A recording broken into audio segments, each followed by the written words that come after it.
If you're looking from a lifestyle perspective, apartments could be great for you. Yep. But if you're looking for a space where you're looking for a bit of capital gain and return, I don't think apartments is the right place to be investing money. Yeah. For a first home buyer, and I would imagine a sweet spot for a first home buyer is at an $8 to $1 million price point. Yep. If you're looking for a stepping stone, then apartment's probably not the place to be. But if you're looking for lifestyle, you want to live there, you want to retire there, apartments would probably be ideal.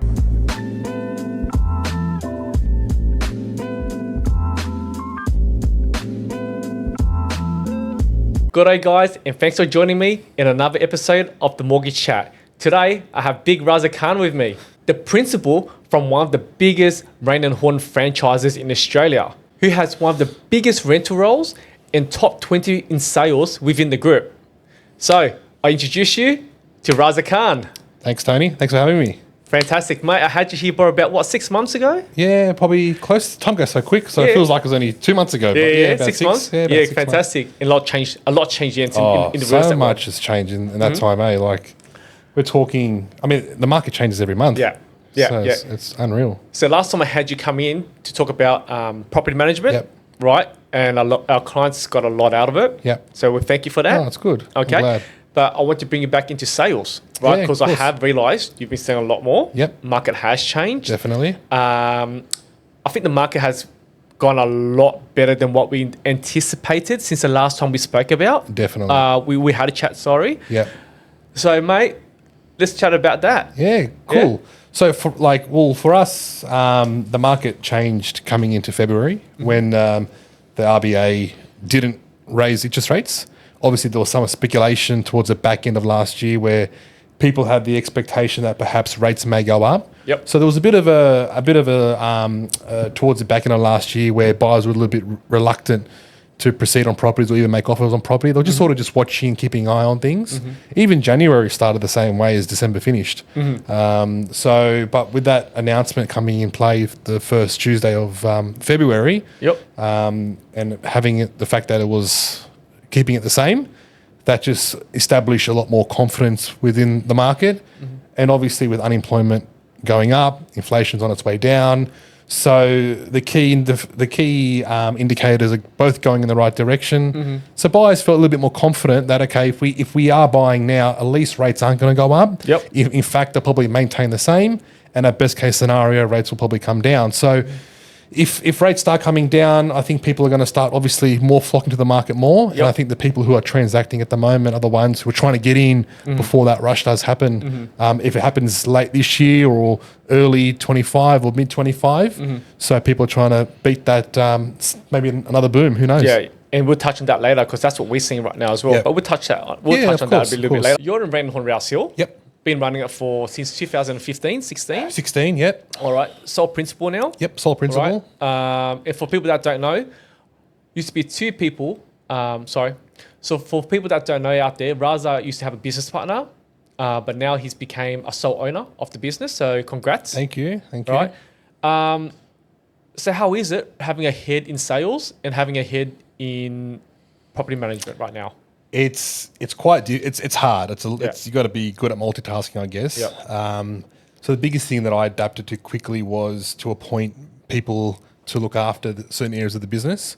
So I now have a general manager in our office. Yeah, nice. That looks after day-to-day operations. Yeah, nice. And obviously oversees a property management department, HR, things like that. And that person is now my wife. Is my wife. She's now the GM. So overpaid? Yeah, that's right. Overpaid? So overpaid. That's Underworked? Right. Underworked, 100%. So standard. That's it. So she's looking after all that, which just takes a lot of pressure off me. 100%. And it gives me the opportunity to focus more on new business in sales, and obviously both with also property management in terms of new business growth, while she can take that load with day-to-day stuff. So look, it's good. It's working well at the moment. It's definitely made a bit of a difference since taking over as full ownership of the business. As you can understand, for the size of the business it is, trying to do everything. It's only so much hours in a day. Yeah. So how is working with your wife in the business? I mean, look, because some people are against it. Yep.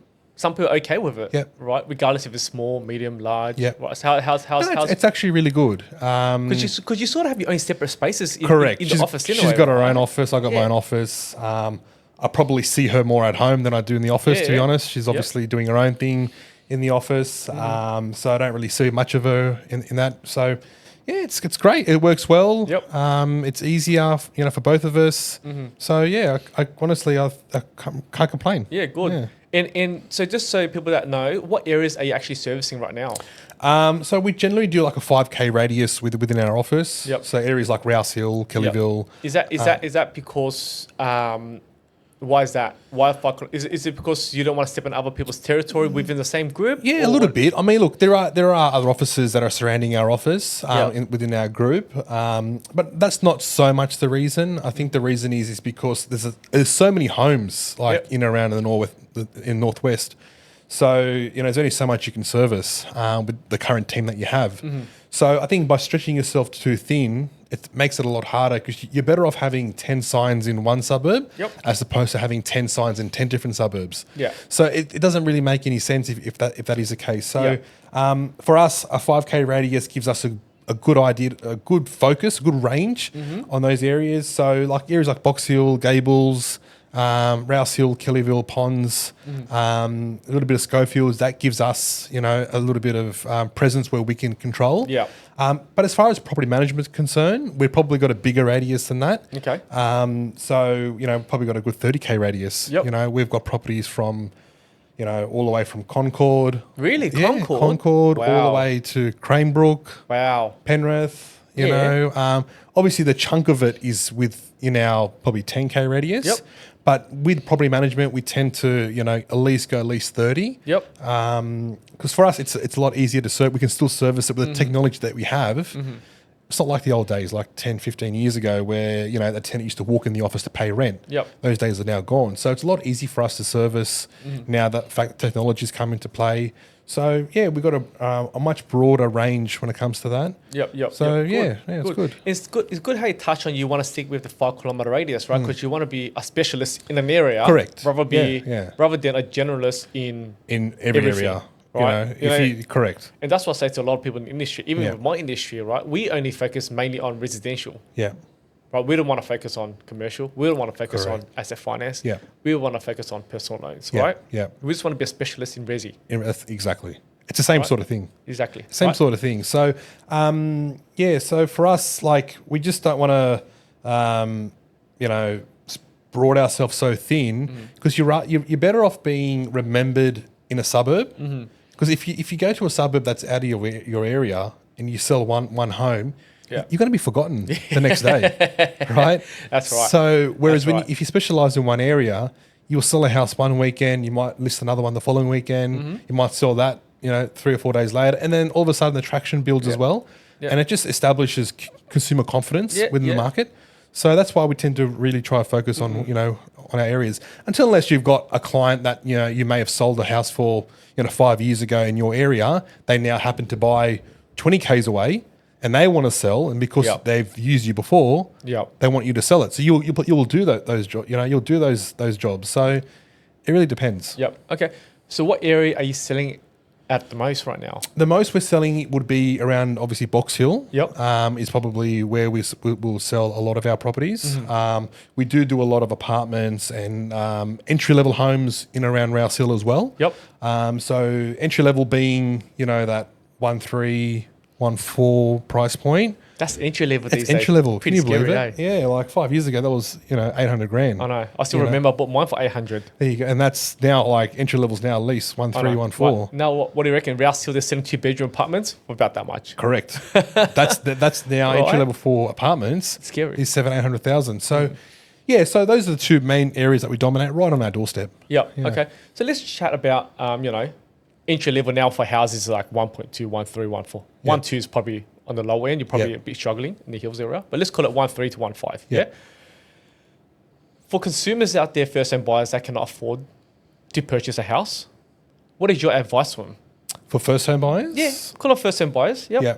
Who can afford to buy a house? I mean, what they couldn't afford to buy a house for 1.3, 1.4, 1.5 around the hills area, and obviously, apartments generally do not grow that much. There's no capital growth. Right, Apartments and you know that. tend to not have That's much capital growth because there's so much supply in the market and they're always coming up. Yeah.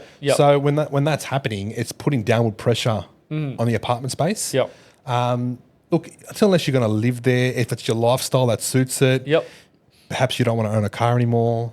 You know, you may not want to travel too far, or you got the station close by, Yep. or the fact that you got all the amenities. So it depends on your lifestyle. If you're looking from a lifestyle perspective, apartments could be great for you. Yep. But if you're looking for a space where you're looking for a bit of capital gain and return, I don't think apartments is the right Yep. place to be investing money. Yeah, and there was an article from Nella Sweeney Yep. from the Financial Review a few weeks ago. Yeah. She specifically wrote something in lines of apartment trap, Yeah. where she specifically wrote, buying an apartment now doesn't guarantee you that allow you to upgrade to a house in the future. No.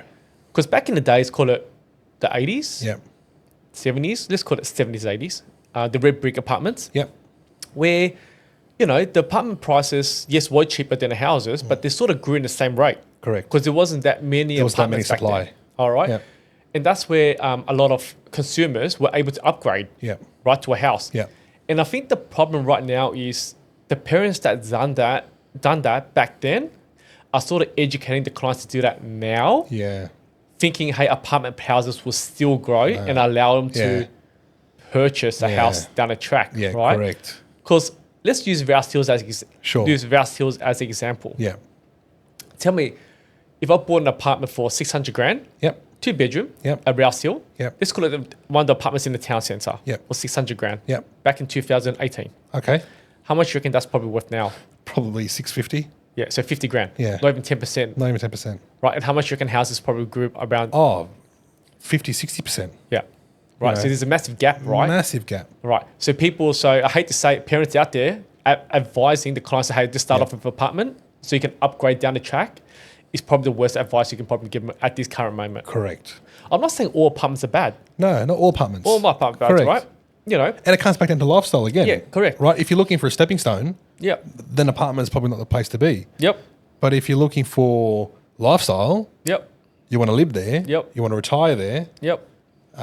apartments are probably would be ideal. You don't want to loan more. You don't want to do Big gardening, loan, big loan, big right, loans, suits your mowing lifestyle. lawns, Exactly. things like that. So Exactly right. it goes hand in hand in some aspects. And it comes down to affordability as well. Correct. Right? Because if you can't afford something for 1.3, 1.4, 1.5, Correct. 1.6, Correct. then there's no point even talking about of Correct. that. Correct. Right? You just buy a house, Yeah. buy an apartment, right? Yeah. And like I said to you, not all apartments are bad, right? You know, we've seen apartments in West Ryde, Yeah. right? That's boomed. Okay, Correct. especially especially new apartments. So I had a client that purchased an apartment off the plan probably about 2 years ago for $890. It came back at 1.1. Wow. I've never seen that for. That's good- I good haven't growth seen for an that for. apartment. I haven't seen that for Yeah. a very, very, Wow. very long time. Yeah. Right? Or apartments in Rose Bay. Yeah. Those apartments do well. That's a whole different market. Exactly, that's a whole different market. Different right? market. But when we have first-time buyers coming to us, go, hey, my parents said, we buy an apartment in Blacktown, apartment in Schofield, Kellyville, Rouse Hill, then we upgrade in the next 5 years. Especially the ones that tell them to buy off the plan. Yeah. That's the other thing too. The trap that you can have buying off the plan. Yeah. And I'm not saying all developers are bad, Yeah. but there is an element of risk when buying off plan. 100%. There's shrinkage in terms of the floor plan. Yep. That could happen. Yep. Talk about that a bit more. Sorry. So basically there could be for example, you've got a floor plan that you've been given Yep. and you're happy to proceed with that floor plan. Yep. And then by the time the measurements, let's say the bedrooms are 3x3, lounge, kitchen, dinings, 5x6 or whatever it may be, balcony, 5 meters long by 2.5 meters deep. And then come to completion, you go and do your pre-settlement inspection, and all of a sudden the bedroom sizes are 2 by 2.5. Yep. Balconies, 4 by 2. Yep. Kitchen spaces, 3 by 4.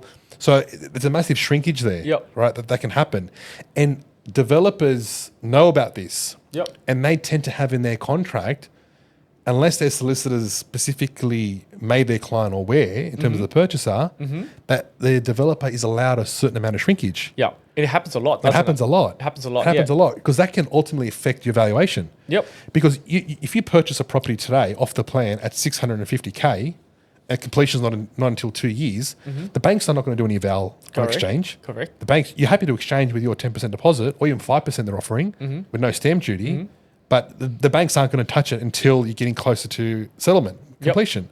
Yep. So if you purchase a 650 and then you go and come to pre-settlement and now it's time to settle, the bank's going to come and do a valuation. Yep. And when they do the val, if the measurements aren't the same as what they were on the off the plan purchase, they're going to have to compare that to other apartments that have sold Per square meter. Per square meter. Per square meter, correct. and then all of a sudden, if you bought at 650, now it's at 600 at the bank val, you've got a shortfall of $50,000 that you need to top up on. Yep. Because you've got no choice. You can't rescind. So there's a bit of a risk element involved in that. And that's just one side of the risk.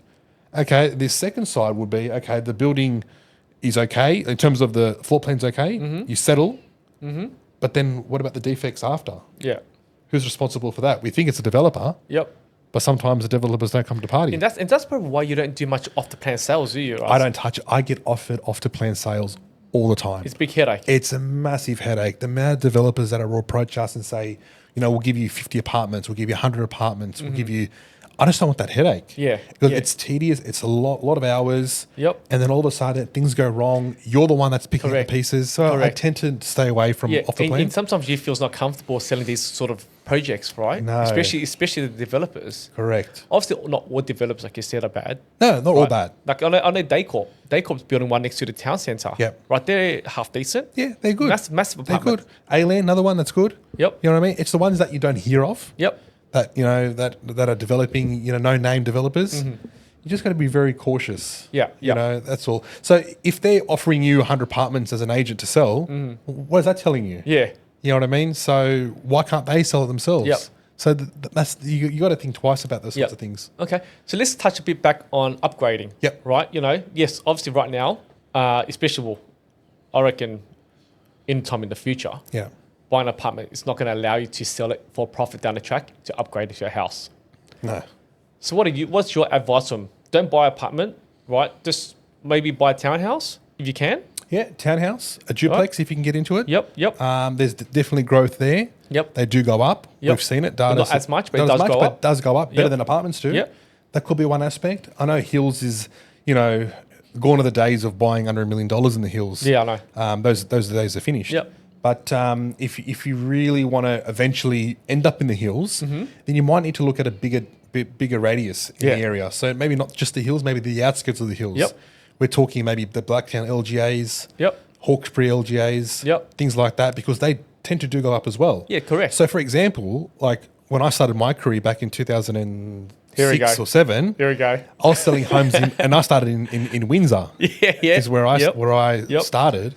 And I was selling homes in Bligh Park for 250, 245, 260. Yep. They're now selling at $1 million. Correct. Who would have thought that? Who would have thought that? Even Windsor. Even Windsor, South Windsor. I know. We're talking, $1 million, 900, 850. Yep. Like those are unheard of. Yep. From 200, 250 to where it is now. So for a first home buyer, and I would imagine a sweet spot for a first home buyer is that $8 to $1 million price point. Yep. So those are probably the areas you might want to touch. Even Cranebrook. Yeah. So Penrith LGAs. Yeah. So getting to those areas, you will definitely have growth, especially probably the Penrith LGA, to be honest. Yeah. Because we've got the airport coming. Yeah, I know. Things like that. That's going to be another whole, growth that's going to happen in those areas there. So if you can ride on the back of those growths in those particular areas, so if you're purchasing from 8 to 900 to $1 million. Yep. And hold it for 5 years, and you're sitting at 1.314, and then by the time you've paid some of that debt down on the purchase, you should have $500,000 or $600,000 in equity. That's right. That's when it's a lot easier to get into the area that you want, right? So you sort of have to slug it out for first, call it 3, 4, 5, 7 years. Exactly. Then, hey, do you know what? You're young. Correct. Just do it. And then you can end up buying in maybe a brand new home in the Hills or a fairly new home in the Hills, and then you can ride on that as well, because that's always going to go up. Yep. Irrespective of what it is. And to be honest with you, maybe at times, maybe it's just my thinking as well. You have to understand, sometimes the growth rate in, call it the Blacktown LGA, may even grow faster than the Hills area because of the price range. 100%. Because there's a lot more people that are first home buyers that are chasing those sorts of price point. And there are people chasing $1.5 to $2 million. Yep. So your pool of buyers, as prices go up, your pool of buyers tend to shrink. Yep. So, from $1 million to 1.2, there could be 20 buyers for that particular home. From 1.5 to 2, there could be 5 buyers for that particular home. So your pool of buyers tend to shrink right. as you scale up. That's right. So look, exactly. That's exactly how it would work. And look, to be honest with you, let's say, for example, you want to live in Rouse Hill because it's, got the metros there, the Rouse Hill Town Centre. Yep. Maybe Westfield's going to be built there as well, Yep. which that's been on plan for the last 10 years, Yep. right? Yeah. Buying something in, let's call it Kings Langley, right? It's actually not that bad because it's only around 10 minutes drive away. Or even at Blacktown, call it Blacktown. Call it you buy something near Blacktown Westfield, for argument's sake. From Rouse Hill Town Centre to Blacktown train station, Westfield, it's only around 15-minute drive. Not that long. It's actually not that bad. No, that's right. Right? It's just the area. Correct. Right? Correct. So, mate, look, let's have a chat a bit more in depth now. Yep. Okay. Obviously, I'll put you in to talk about more sales. Yep. And the market has changed a lot. Yeah, of and we're going to course. talk about that Yeah. down the track. So, for people that don't understand, just very basic, understand the process of purchasing a property, what is the difference between a private treaty and an auction sale? Okay. So the two main differences is a private treaty is a sale by negotiation sale. Yep. So obviously you negotiate with the owner, the purchaser negotiates to come to a price that both parties are happy to. Once both parties are happy at a certain price point, you exchange on a 0.25%, Yep. which is 0.25% on that agreed price. So, let's call it $1 million. So $1 million, we're talking $2.5 grand, Yep. right? So you'll exchange on that, and you'll go into a cooling off period. Cooling off period generally is between 5 or 10 working days. Yep. Now, I'm going to touch a bit on that right now. Okay. So, number one, the 0.25% holding deposit, obviously that's non-refundable. Non-refundable. Yeah? Post-exchange, non-refundable. Yep. Okay, cool. Yeah. 5 to 10 day cooling off period. And and we're talking about New South Wales, okay? In Correct. general, yeah? Yes. Okay, New South Wales. We have arguments with agents all the time Yeah. about that. Yes. All right? So, just for people to know, Yeah. I'm telling you, 5 days is actually not enough right now. No, Right? and it probably hasn't been for a good years. 18 months. For years. 2 years, Yeah. for as far as I'm aware of. Right. Because banks can't get out loans quick enough. Correct. Right. Correct. So Valuation as well. valuations Pest goes and back building. to the bank. Pest and building. Right. Look, there was a time where banks probably weren't as backlogged. Yep. Where you could exchange a property today and get a val booked tomorrow. Mm-hmm. You might get an answer in the next day or two, and then in the meantime, you're doing pesting, Correct. you're doing Correct. building, and you could probably cool off on the Correct. 5th day. Correct. But just the way things are now, and it Yeah. has been like I said for at least the last 2 years, is that banks, we're not getting a call from the broker or for the valuer until 3 or 4 days into the Yeah. cooling off period. Yeah. So it's a bit hard to try and turn around a cooling off within 5 days. Yeah. Correct. So obviously Correct. for us, we would like a property to cool off as soon as possible. Correct. It's obviously anxiously waiting for Correct. the owner, and it's Correct. us. Like we want to get the deal locked in. Yep. But at the But same there are time, correct. right there, at the same time, we need the time. The clients need the time. Correct. So you sort of need to tailor them as well, right? Correct. So 5 days is normal stand. That's a standard. That's standard, but 10 days is probably Yes. asking for 10 days is also standard, isn't it? It's more the norm now. It's more norm, right? More norm now because the banks can't get it done quick enough. Yeah, and even though we're asking for 10 days, but we can fully exchange it before the 10 days anyway. Yes. Right. So we have clients that ask for 10 days, but the agent only wants to give them 5. Yeah. And we have that exact same argument what we just have. Yeah. The only way that they were willing to sell them the house is okay. You know what? We asked for 10 days, but if we can exchange. Exchange if at 5? Yeah, exchange it. We can exchange at 5. We will exchange at 6. We will exchange at 7. We will. So it's the faster we can get our approval, we'll Yeah. give it to you. Correct. We don't need to wait for the 10 days if we Correct. don't want to. And if the bank comes back with an unconditional loan approval on day 6 or day 7, you can call off the property and Yeah. it's locked in day Correct. 7. Correct. So that can happen as well. Yeah, Of course. So you other agents out there listening to this, right? Work with the buyers a bit because you're going to lose the sale sooner or later, right? Look, it's the best interest for us to get the deal done. So we want to work with the broker and make sure Yeah. it's done. There's nothing worse than you got to buy there. Deal's done, piston building's done, just waiting for an answer now from the bank. Yep. There's no point digging your heels in and saying, well, no, we're not going to give you an extension Yeah. now. And risk the buyer rescinding Yep. and then go back to market Because they again. can get pissed off and just Of go, no, I'm course. gone. Okay, Right? we'll rescind and we'll go back to market. Yeah. We don't Yeah. want, nobody wants that. Yeah.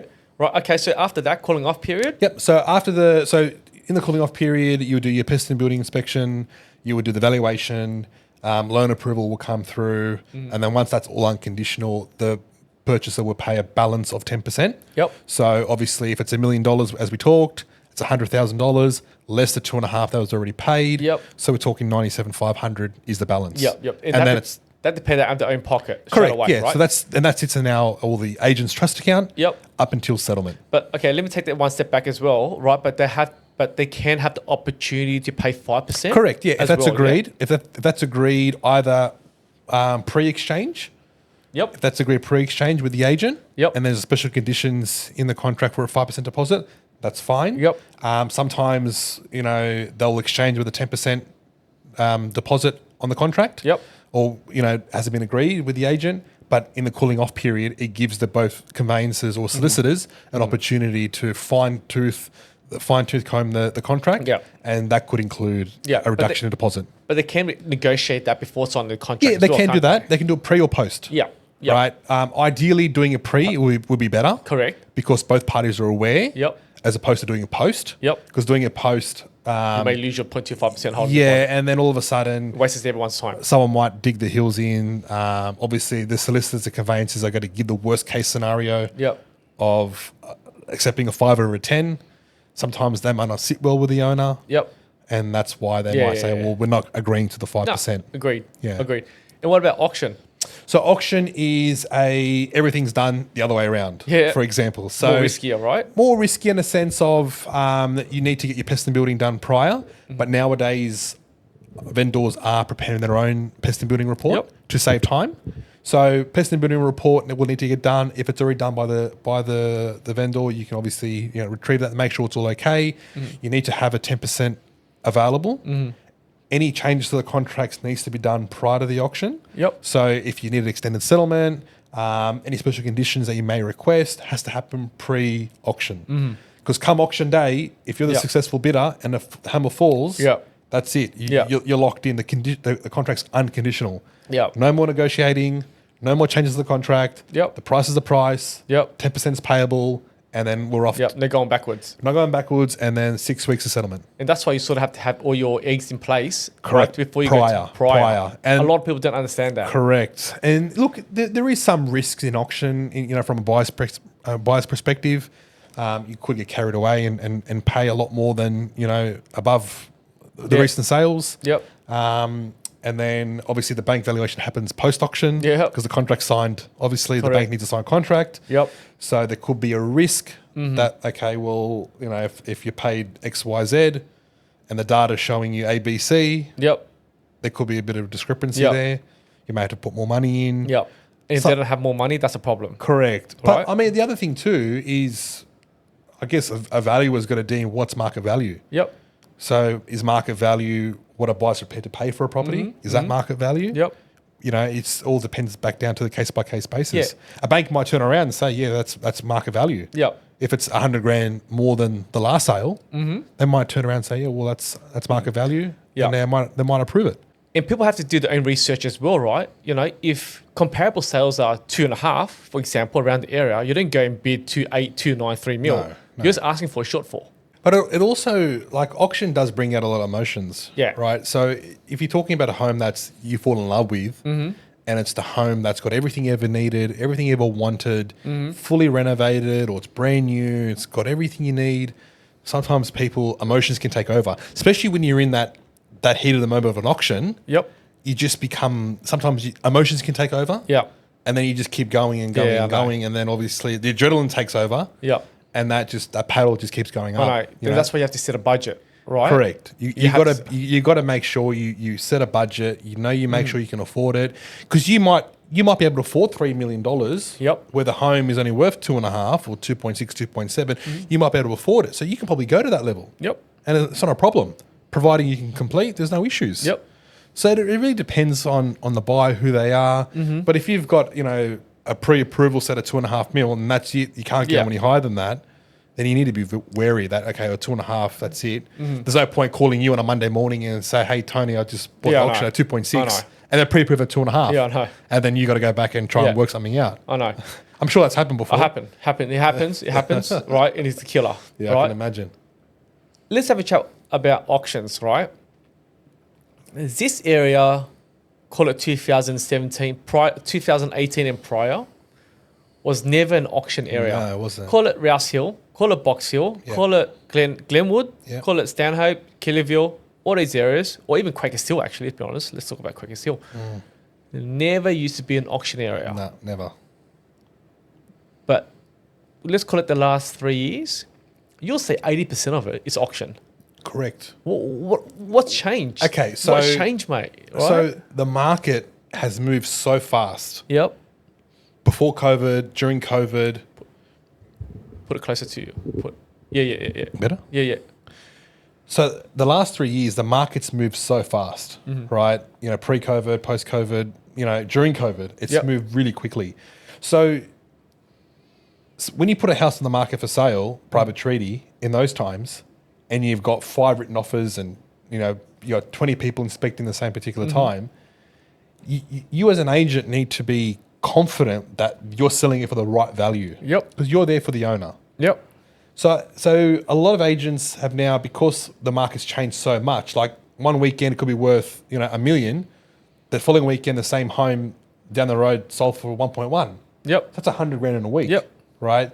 So you need to make sure that we're getting the highest price possible for the owner. Yep. So going down that auction path gives us the best transparency with the owner, with the buyer, as where market value is for that particular property at that particular point in time. Yep. Hence why auctions is now becoming such a norm in our marketplace. Yep. Is because we got to be confident that we're selling at right price.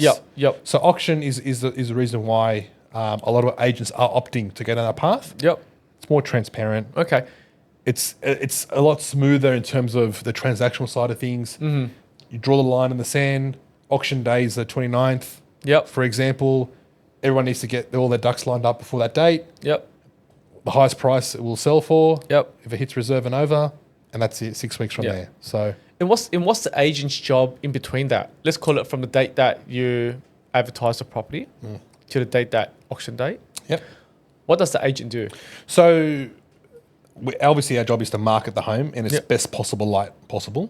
So, we'll prepare the right marketing campaign for the home. Yep. Now, each home is different the way we prepare marketing. So, you know, we can't use the same marketing program for a 2-bedroom apartment for a $2.5 million house. So, we got to make sure we tailor-made the right marketing to get the right buyers and the right reach. So, the marketing plan is what we prepare.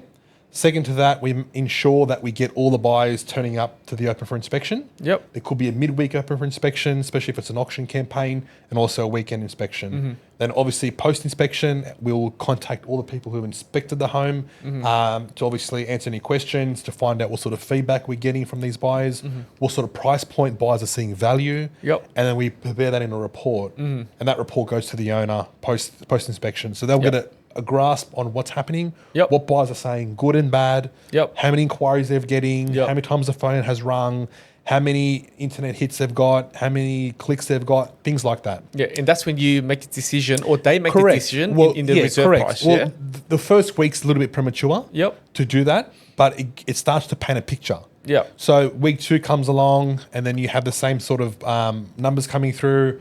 Feedback may be similar.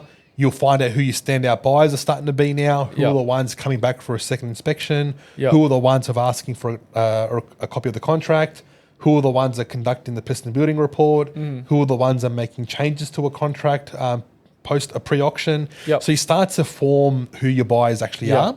And the standout buyers are the ones that you start focusing on. Okay. So you start talking to them maybe on every second or third day, touching base with them, how are things progressing on your end, have changes been made, do you need to go back for another look? You know, do you need to measure a particular space? Things like that. So you start to build a bit of rapport with those buyers. So your job is not just to service your vendors, but you have to service the buyers as well, right? 100%. Because you need the buyers to close the deal. Correct. Auction, from the public's perspective, auction may look very easy.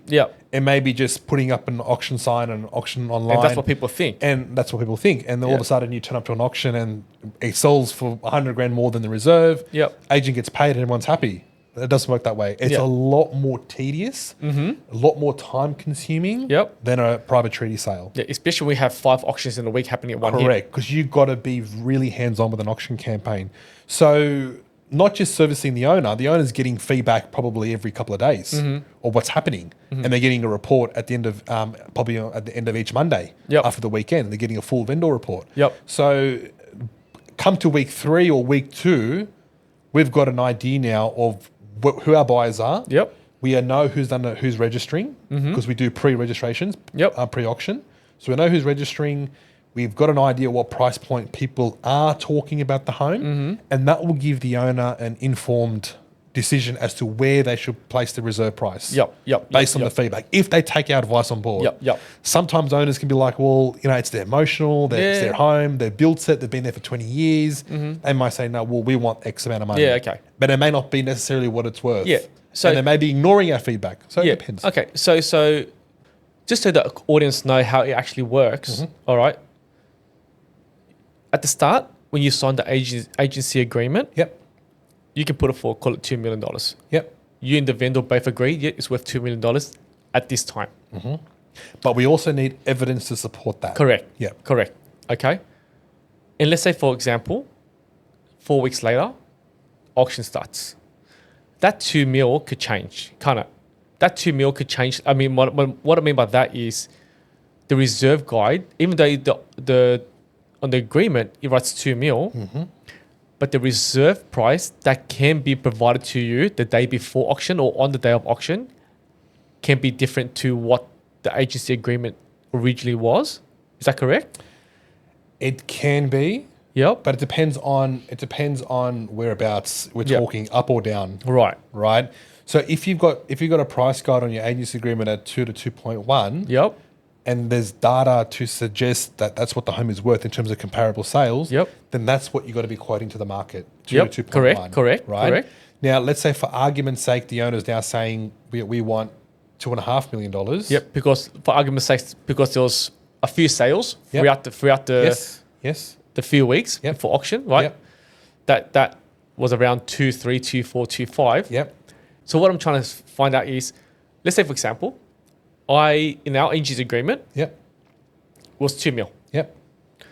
However, at reserve day, I go, I want 2.4. So Raz, let's say for example, I sign an agency agreement with you for $2 million. Saying, look, we agree that my property is worth between 2 to 2.1. Based on comparables. Okay. And that's what you're advertising to everyone. That's what we're guiding it to the market. Okay. And let's say within that 4 weeks campaign, there's, call it 10 properties sold, all within the range of 2.1 to 2.5. And now I'll go to you, okay, look, Raza, now I'll go to you at auction day. I'm going to give you my reserve now. Okay, look, Raza, I think it's more worth around the 2.4, 2.5 mark. Okay. How does that work? Okay. So very good question. And part of our job throughout the whole campaign is to keep an eye on what's happening around that home that's selling at auction. That's comparable. So if we've got a 2.1 on our agency agreement at the time of listing, and that's based on data that's recently transacted, then that's fine. Week 1 goes by, week 2 goes by, a similar home just transacted after 2.2. We've now got to revise our selling guide. So we have to issue a form. It's called a revised estimated selling price form, which is addressed to the owner. To say that now we're revising our price guide from 2 million 2.1 to now 2.2 to 2.3. And then we've got to attach the evidence to it. And the evidence is 125 Smith Street just sold at 2.2, a very similar comparable. Now that we've done that revised selling price guide, we've changed it, we've attached it to our agency agreement, we've now got to quote that to the market. I got you now. So that has to be quoted. So whenever you change it, it has to be quoted every time. Correct. Okay. Correct. So if if sales keep going up, we've got to keep revising our price guide. I'm going to give you an example, right? And the area was in North Epping. All right. So I've got a builder friend that's looking to buy, and the agent quoted 2.1. Okay. And me and him already on our mind is that's not a 2.1 property. That's a 2.3, 2.4. Okay. Throughout the 4-5 week campaign, the guide was still at 2.1. Okay. But an auction actually started at 2.45. Okay. In those So in that scenario, and I'm not saying the agent is dodgy or anything, but did they do the incorrect thing in your mind? Well, Because the market, Yeah. as a consumer, I would think, hey, do you know what? yeah. The real estate done something dodgy, Okay. right? And it wasn't transparent enough. Well, I'll need to know more backstory behind it. Yeah. Because at 2.1, what were they going off? What data were they going off is the question. Was there comparable sales already at 2.1? Yeah, Right? Or, so if that was the case, then yes, the agent's well in their right to guide it at 2.1, providing the agency says 2.1, comparable sales suggests 2.1, yep, right? Therefore, they can quote to the market at 2.1. yep, Come auction day, if the property sold at 2.4, yep. then it's just competition on the day. Right. So what happens if there was comparable sales throughout the auction campaign that was around the 2.3, And they're guiding at 2.1. and they're still guiding at 2.1? That's what I'm trying to say. Then one would argue Yeah, that could be underquoting, yeah, right? You Yeah. could argue that, right? So it's all it's Is it very grey? it is a little bit grey because what's comparable and what's not. Yeah. You know, you got to clearly justify in an audit that you're coming to a conclusion. Yep. That the home, based on land size, house size, bed, bath, car, Yep. that this is worth 2.1 Yeah. million. Yep. And the similar homes are transacting 2.1 million. Mm-hmm. If you can justify it with your comparables, then you got no problem. Yep. But if you're quoting a home that's, you know, similar house size, similar block size, similar bed, bath, car, you're saying it's worth 2.1, but 3 or 4 sales are showing 2.3. Yep. That is exactly the same. Yep. It's very hard to argue. Yeah. You know what I mean? So Yeah. it's really... And that's why consumers sometimes, especially first-time buyers, get burnt so hard Yeah. and get so pissed off Yes. because they don't understand the market that much. But if I was to look at a property today at Rouse Hill, and I know it's probably worth around 1.5, and someone's guiding it at 1.1, I'm like, mate, you're an idiot, That's very blatant. right? Yeah, Yeah. You're an idiot. Yeah. Right? I see that around my area right now. Yeah. Right? It does at Stanhope happen. Gardens, at Kellyville, at Quakers Hill, I see Yeah. that right now. Yeah. Right? I'm not going to tell who the agent is. It right? does happen. Unfortunately, it does happen. Yeah. Right? Is it a matter of time? Will the law catch up with them? It depends. It's Yeah. all a matter of time. All right. Yeah. So, mate, let's have a chat about the market itself. Yep. All right? I know that we were talking about it at the beginning, but now I want to touch a bit on it, right? How has market changed in comparison to December last year to, let's call it, the end of Jan till now? The momentum has shifted a lot. A lot. A lot, right? A lot, yeah. So touch a bit about what you think really happened there. What really happened towards the back end of last year, a lot of stock was coming on. Yep. So a lot more properties were coming for sale. Buyers were a little bit skeptical to rush into properties. There's no urgency with buyers. They're taking their time to either transact or look for homes. Yep. It really changed from what I experienced. It changed a lot in the first week of February. Yep. When rates didn't go up. Yep. There was noise towards the back end of January that rates weren't going to go up because Yep. inflation data was going down Yep. and unemployment was going up. Yep. So the open home numbers started to increase a little bit. And then as we hit that first week of January, that first Tuesday of February, I should say, Yep. when rates didn't go up, that following weekend, Yeah. it was crazy. It just went off It all went of a sudden. crazy. Like we're talking, averaging 5 buyers on a Saturday Yep. to now 15 buyers on a Saturday. After that announcement Yep. that rates weren't going up. Yep. So that was enough confidence now because pre-December, everyone had rates going up in February. Yep. It was going to go up before Christmas. We all knew, okay, well, February is going to be the last one Yep. and that will be it. And that's why the market was a little bit spooked Yep. around end of 23. But when the rates actually didn't go up and went the opposite to where everyone was thinking, everyone just rushed back in. Yep. Because now they're waiting for a cut. Now they're looking for a cut. If anything, if you're a buyer in the market and you can afford at this level, Yep. you'll buy. Yeah, 100%. You'll say now it's time to buy. Because if anything, rates are going to stay the same. Yep. And we can afford that. Yep, So correct. we'll buy now, right? Then they're not going to go up now Yep. because they would have gone up in February as they were saying in December. But now data is doing the opposite. inflation's going down, employment's going up. So rates aren't going to go up now. So this is where buyers are thinking. If rates aren't going to go up and we can afford to buy at this level, let's buy. Yep. Right? Because once the rates cut, it's going to boom. Exactly right. right. Everyone's going to flock in. Correct. Right? So everyone's jumping in now, right? And that's what we've seen to beat the last that boom sort of thing. and that's what we've seen the last 4 or 5 weeks, right? Even Correct. probably in 6 weeks, right? Correct. Is it just came out of nowhere. Out of nowhere. Our lead source just doubled overnight. Yeah. Right. And that's exactly what we think is happening is, Yeah. do you know what? Investors, buyers, first home buyers, whatever you want to call them, are happy to go in now. They're happy to pay a little bit higher on the rates Yeah. because they know the rates are not going to get higher. Correct. And they want to beat that competition when the rates drop because Correct. everyone's going to flock back in. Exactly. Then you know what's going to happen when the rates drop, right? It's going to Prices go back price up going to again. go up. So Right. exactly, because when rates start going down, and you know obviously know a lot about this, is that people are going to start getting assessed at a different rate level. Yep. Where affordability is there now all of Yeah. a sudden. So you're getting tested at a different rate.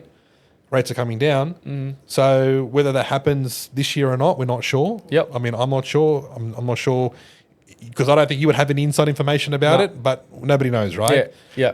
Some are saying end of the year. Some are saying next year. Yep. We're not sure. But when that does happen, and if we look at historical data, Yep. the last, I don't know, 5, even 10 years, every time we've had rate cuts, the markets always tend to Because it goes swing up faster. goes up faster. Right, because normally when the market slows down, it's like a Correct. slow burn. Correct. But when it goes up, Correct. it just goes overnight, bang, like that. Exactly. But the funny thing is, when the rates started going up last year in 2023, it was actually before that. 22 rates started going up, didn't they? 22? Oh, mate, so long ago. But yeah, around that. Around End that. of 22. End of 22, when rates started swinging back up again, it didn't put a dent in the market like everyone predicted it was going to happen. Yep, okay. The market didn't take that much of a hit. Yep, It was still selling at those higher levels, yep, but the only thing that stopped happening was their growth. yep. So traditionally, when rates go up at the pace they did go up, prices tend to come down. Yep. But prices never came down. Was that because of supply issues as well? But wasn't Well, that's exactly right. But it's interesting because coming out of COVID, whether people were so cashed up or Yeah. whatever it was, I'm not sure. No one was spending any money, so people may have been cashed up. People put away a bit of money into the offset or into their mortgage. Yep. Where all the rate rises didn't affect a lot of Yeah, people. they were too cash heavy. So Correct. what we're saying is their personal balance sheets were just so good because of these low rates. Correct. They had so much cash stored up. Correct. They can could weather- absorb. They can absorb Yeah, these extra yeah. costs out their own pocket. Correct. All right. So the market didn't drop at all. All it did was stay level. There might have been a small drop, but not enough to notice. And then prices now Yeah. on the way back up again. Very weird Hayes just put that up. Yeah. Right. The prices didn't drop when the rates went up Yep. because there was no supply. Correct. But now there's more supply. Yep.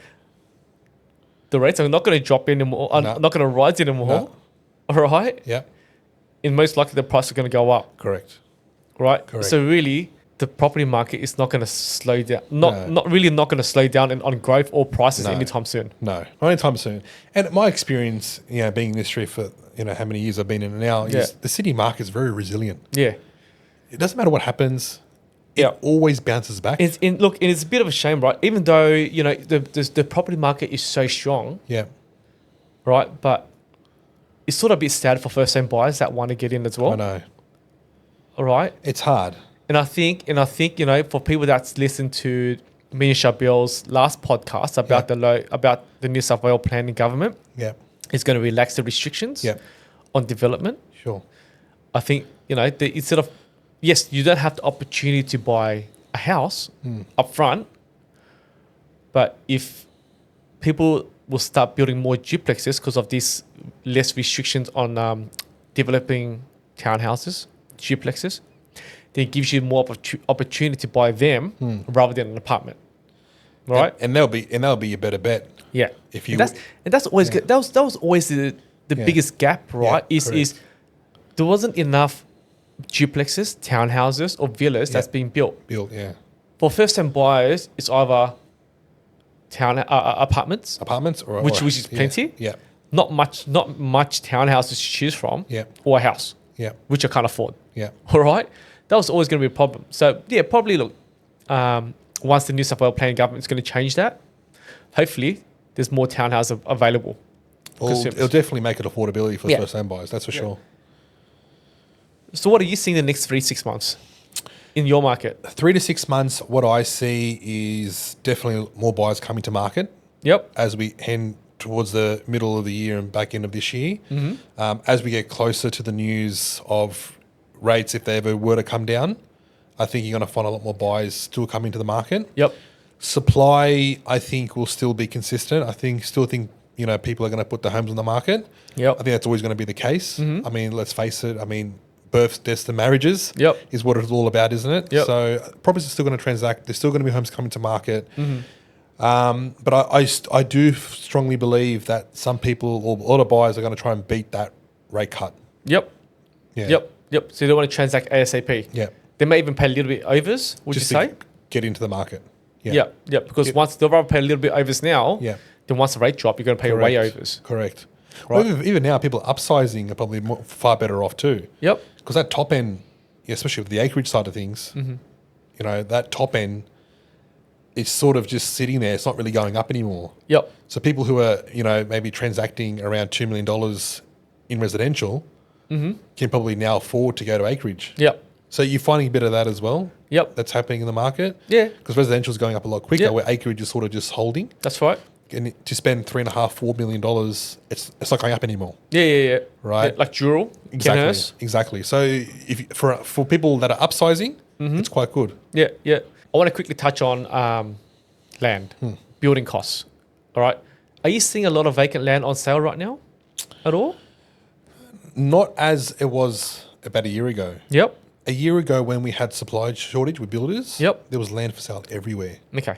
But I think now that supply is becoming a little bit more easy now for builders, where they're starting to get, things done a lot quicker. Yep. People are now a bit more confident with buying land. Okay. So if you can afford to do so, they are doing it. Yep. Especially people who have bought land maybe 2 or 3 years ago at a certain level, and now they're getting that land valued now at let's say $300,000 more than what they paid for it. Yep. They're using that equity to now construct. So you have that. But to answer your question, the stock levels with land is not as much as what it was 12 months ago. Right. 12 months ago, there was so much supply everywhere. And everyone wanted to was people selling at a loss. Everyone was selling at a loss. Yeah. Because nobody could build. Yeah. There was a 12-month wait. Couldn't get supply. Builders, couldn't commit to jobs. Yep. So people just started to sell it, and they were better off buying something existing. Yep. And that was the other reason why homes didn't drop. Even though rates were going down, Correct. Going up, Yep. rates didn't drop. I mean, houses price didn't drop is because people started to cash out of land Yep. and also buy existing homes. Yeah. So it was a bit of a... It's everything, right? Yeah. A bit of variable in everything. Why it didn't Correct. drop? Correct. Why it didn't drop, sorry. Yeah, right? correct. So Raz, to finish it off, Yes. right? Are you optimistic for the next 3 months Yes, I am. with the market? Yes, I am. Yeah. And do you feel the house prices are going to grow significantly, or what do you feel? I think I wouldn't say significantly. I think we'll have a good steady growth Yeah. for the remainder of the year. So for people that always hoping for a tank on the market, It's never going to happen. all right? Can I be honest with you? Yep. I've been hearing the market's going to crash Yep. since 2013. That's when you started, right? No, I started in 06. Oh, 6. I started during GFC. Right. That was tough time. And you worked in the Windsor market, Windsor Hawkesbury market, market, yep. Blythe Park? During the GFC. Yeah. GFC was 2008. Yep. I worked through all that. Yep. I knew what it was like. It was hard. But I've been hearing, because the market kicked off around 2012, 2013, a little spike, Yep. nowhere near what it is now. Yep. And people would tell me, like, the prices are going to drop, And I've been hearing that since 2013. Yep. And it hasn't. If anything, it's gone up tenfold. Yeah. So let me ask you, right? Since you've worked at Rouse Hill, Yep. okay, 215, Yep. 215, every time you've heard there's going to be a tank, Yep. what's the biggest percentage drop within that area? Do you feel? To be honest, the only tank, I wouldn't even call it a tank. Right? I call it a correction. Correction. Okay. Correction. So the only correction I experienced was between 2018 and 2019. That was the elections, wasn't it? Correct. Elections, Banking Royal Commission. Yeah. Okay. That was the correction we had. Yep. That was it, Yep. right? Because that was a very, very slow burn Yes. for prices going down. Yes. It was a very slow burn. I remember that. Yes. No one was making sales. I was making sales. Yep. That was election was happening. Banking Royal Commission was happening. The negative gearing as well. Negative gearing Yes, news was they were out in the gonna marketplace. abolish it, yes. They were going to get rid of it. Yes. So there was a lot of noise in the market. So Yep. people just stepped back and did nothing. Yep. That was the only correction Yep. that I've experienced Yep.